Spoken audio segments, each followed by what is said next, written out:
After the wall was rebuilt and I had installed the doors and the guards, the choir and the priests were appointed, I put my brother, along with the captain of the citadel, in charge of Jerusalem, because he was an honest man and feared God more than most men.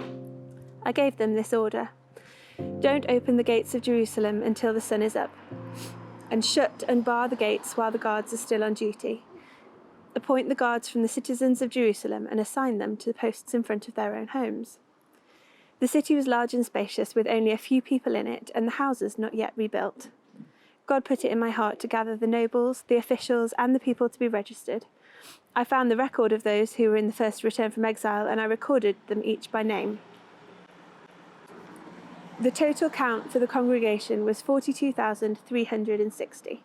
Some of the heads of families made voluntary offerings for the work, and some made gifts.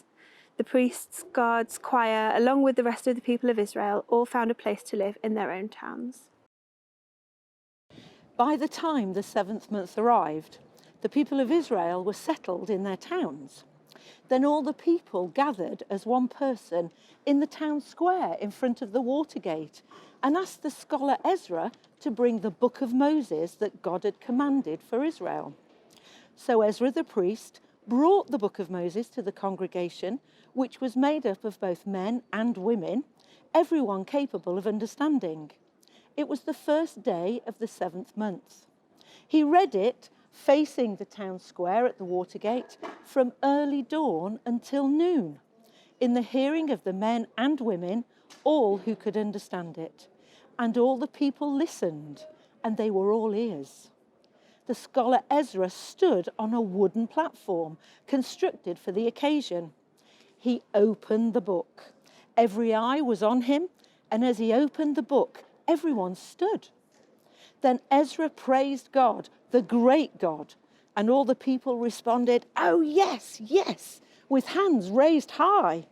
And then they fell to their knees in worship of God, their faces to the ground. Other leaders explained while people stood, listening respectfully. They translated the book of Moses so the people could understand it and then explained the reading. Nehemiah the governor, along with Ezra the priest and scholar and the priests who were teaching the people, said to all the people, "This day is holy to God, your God. Don't weep and carry on." They said this because all the people were weeping as they heard the words that were spoken. He continued, "Go home and prepare a feast, holiday food and drink, and share it with those who don't have anything. This day is holy to God. Don't feel bad. The joy of the Lord is your strength." The priest calmed the people. "Quiet now, this is a holy day. Don't be upset." So the people went off to feast, eating and drinking, and including the poor in a great celebration. Now they got it. They understood the reading that had been given to them. On the 2nd day of the month, the family heads of all the people and the priests gathered around Ezra the scholar to get a deeper understanding of the words of the book of Moses. They found written in the book that God commanded through Moses that the people of Israel are to live in tents during the festival of the 7th month. So they published this decree and had it posted in all their cities and in Jerusalem. Go into the hills and collect olive branches, pine branches, myrtle branches, palm branches, and any other leafy branches to make booths, as it is written. So the people went out, bought in branches, and made themselves booths on the roofs, courtyards, the courtyards of the temple of God, the Watergate Plaza, and the Ephraim Gate Plaza. The entire congregation that had come back from exile made tents and lived in them.